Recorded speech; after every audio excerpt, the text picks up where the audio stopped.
mucho tiempo viendo en el espejo cambios. Queremos conversar sobre este asunto que nos parece importante, que es el cubrimiento de los derechos humanos por parte de los medios de comunicación. Si nosotros vamos a hablar de derechos humanos, tenemos que hablar de derechos que son inherentes a todas las personas. Por el hecho de existir, por el hecho de estar en este mundo, por el hecho de ser personas, de habitar, tenemos unos derechos inherentes a nosotros. Todas las personas inherentemente, entonces, desde el concepto de los derechos humanos, somos dignas y merecemos respeto. Y en tanto que somos dignas, tenemos derecho a ser tratadas como iguales, ¿sí? Todos tenemos derecho a lo mismo. Analizamos o lo abordamos desde 3 momentos, ¿cierto? ¿Cómo lo ha abordado el periodismo, el tema trans, desde antes de nacer como Santa María Fundación? Fue en el 2005, es decir, ¿cómo lo hacían antes de que aparecieran las maricas con una propuesta como la que hoy se llama Santa María Fundación? ¿Cómo lo están haciendo durante el ejercicio de Santa María y cómo nos lo estamos pensando o qué estamos sugiriendo para el adelante, ¿cierto?, de los medios de comunicación? Este que les voy a mostrar es de 1985, el periódico El Caleño. Dice, plaga de homosexuales enferma Cali. Ok. Guerra a travestis. Pues mira, desde mi experiencia yo creo que ha sido una experiencia positiva en términos generales. Cuando nosotros o nosotras pues acudimos a los medios de comunicación para denunciar el asesinato de mi papá por parte de miembros del Ejército Nacional, nosotras fuimos atendidas, digamos, sobre todo por los medios independientes. Hay periodistas que tienen una ideología, por decirlo así, cercana al trabajo que como defensora de derechos humanos yo hago, y hay otros periodistas que pueden tener una visión más cercana a los intereses del Estado empresarial. Entonces he vivido distintos episodios.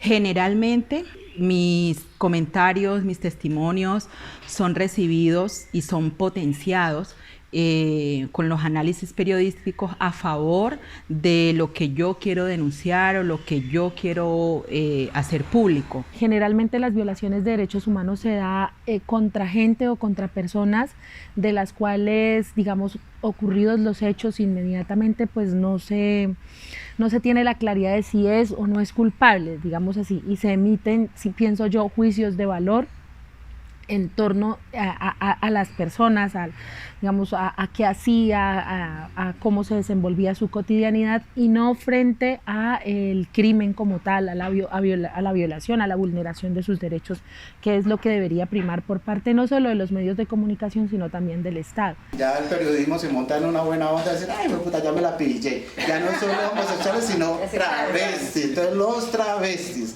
Y en el mejor de los casos, LGBT. Entonces, pues pucha, volvimos a diluirnos en la invisibilidad, ¿cierto?, de la cosa. Ya no somos mujeres trans o personas trans en el mejor de los casos, sino que se perdió. LGBT, es un LGBT, ¿eh? Ay, mataron un LGBT, cuando han matado a una mujer trans. Entonces no es una mujer trans la que asesinaron, sino un LGBT. También hay momentos en que me han llamado para dar testimonios y luego miro que los testimonios que di fueron usados para deslegitimar las posturas organizativas o para poner entredicho la tesis que hemos planteado y ponderar quizás la tesis del Estado empresarial o de cualquier interés político que haya allí lejano a la labor que yo desarrollo o que mi organización desarrolla. Voces distintas para entender un poco nuestra labor, ¿cierto? Así como con Débora, con Marta, con Darelli tenemos relaciones constantes. Para hacer consultas, ¿cierto? Y esa es una parte importante de nuestra labor periodística para abordar esos temas, ¿no?, como la fuente idónea. Pero hay otro asunto sobre el cual nosotros trabajamos y a veces no lo hacemos tan bien, y es no conocemos al público. Entonces la otra pregunta que nos tenemos que hacer a la hora de construir narrativa periodística es eso, ¿sí? La gente, ¿qué le sirve saber en relación a los derechos humanos? Y esa pregunta se la quiero trasladar entonces a Lorena. Primero, que tiene derechos, porque como les decía ahora, la gente cree que eso no es mío, eso es de por allá, de los pobrecitos que salen allá en las noticias llorando. y no se apropia de sus derechos, ni siquiera los conoce, no sabe cuáles son los mecanismos de protección de sus derechos. Y en ese sentido, cuando se hagan notas periodísticas, pues yo pienso que en la narrativa tiene que existir cuál es el derecho que se está vulnerando en esa acción o en esa omisión del Estado, de quien sea que haya sido. Y en esa medida ir creando esa cultura de cuáles son los derechos que vos puedes hacer exigibles. Yo también pienso que la gente tiene que saber, no sé de qué manera eso lo puedan traducir los medios, que su silencio y su pasividad y su falta de acción positiva, porque cree que eso no le afecta, también hace daño y también ilegitima la falta de acción del Estado o las acciones violentas del Estado. Y la gente se tiene que hacer consciente de eso. Tiene que saber lo que les decía al principio, y es que los derechos humanos no son un favorcito, que le estamos rogando al Estado que por favor nos reconozca alguito, o que la gente que está en esa condición de vulnerabilidad quiere que se lo dé todo fácil. No, es que es un deber y una obligación del Estado suplir esas necesidades y garantizarnos esos derechos, y la gente tiene que saber eso. No estamos pidiendo un favor, estamos exigiendo que cumplan con una obligación. Muchos casos también de ejecuciones extrajudiciales donde, digamos, la condición de la víctima no es, digamos, tan transparente, no se cuenta de cara, no hay quien salga a dar la cara por esa persona, y de esa manera lo que se hace más bien es como legitimar, digamos, un poco como que los medios esperan a que haya cierto respaldo judicial, cierto respaldo social, cierto respaldo político para poder emitir las noticias sobre las vulneraciones, y eso, digamos, que es un tema en el cual toda la sociedad, digamos, ha caído, y es un error a todas luces. A veces se encuentra de que no es legítima ni ponen entredicho, pero sí se crea como un ambiente de sensación alrededor de lo que se expresa y se dice, que tampoco es tan sano, porque se exagera a veces de la manera en que se presenta la noticia. Independientemente de lo que la víctima haga, de lo que la persona, digamos, asesinada, desaparecida, ejecutada, amenazada, torturada, haga, desempeñe, es decir, lo que se debe primero que todo revisar, lo que se debe mirar ante todo es cuál ha sido, digamos, la vulneración que ha padecido a su humanidad, a su dignidad humana. Eso sería lo primero. Se hace una exageración, y en lugar de causar la información, lo que se crea es más riesgos para la persona que da la información. De hecho, cuando se está hablando, en ocasiones uno dice, se pide siempre nombres completos de las personas, si es un tema de denuncia, quieren siempre nombres, quieren siempre la información lo más exacta posible, y uno entiende que es porque están en un medio, pero cuando nosotros decimos, no, esa información no la puedo proporcionar porque me genera riesgos, se supone que el periodista debe sacar esa parte y enfocar nuevamente su pregunta, o no dejarlo en evidencia en la entrevista, y este tipo de medios lo hace. Entonces, finalmente deja en evidencia. Bueno, si ustedes hacen recuerdo de las fotos de diarios que les mostré, hablaba de homosexual asesinado, travesti, no sé qué, todo el tiempo. Yo nunca he visto ninguna noticia que diga heterosexual pone una bomba, heterosexual cisgénero va en contra del proceso de paz, heterosexual cisgénero promueve el fracking. Eso nunca se ha visto. Entonces allí hay un análisis, digámosle, peyorativo, discriminador, que se sienta sobre el prejuicio.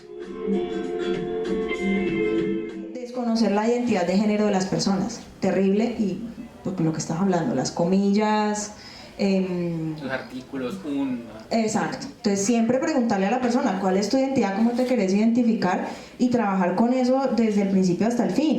Y en ese sentido, un debate muy complejo, que es el debate del lenguaje inclusivo también, y a mí me parece muy importante que si vos querés hacer un periodismo de derechos humanos, tenés que incluir a las mujeres en tu discurso, ¿sí? Eso de que nosotros lo incluye todo, pues se sale de una perspectiva de periodismo de derechos humanos, porque lo que no se nombra no existe, punto.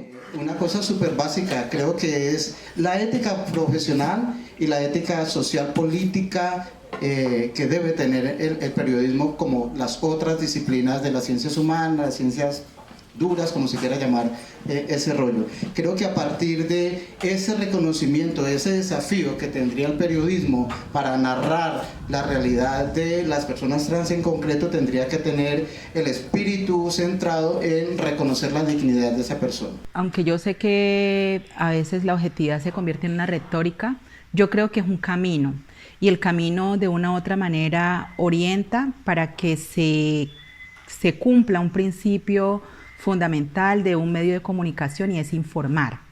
E informar significa que la información salga tal cual, no importa qué interés y qué lectura yo tengo sobre eso, pero mínimamente que la información salga tal cual si no quiero vincularme políticamente, ¿sí? Hablando como líder social, es a veces muy difícil denunciar las agresiones de las que somos víctimas, a las que nos exponemos, las que llegan permanentemente, porque las amenazas se han vuelto como parte del diario, ¿sí? Y entonces ya no es un hecho que llame la atención.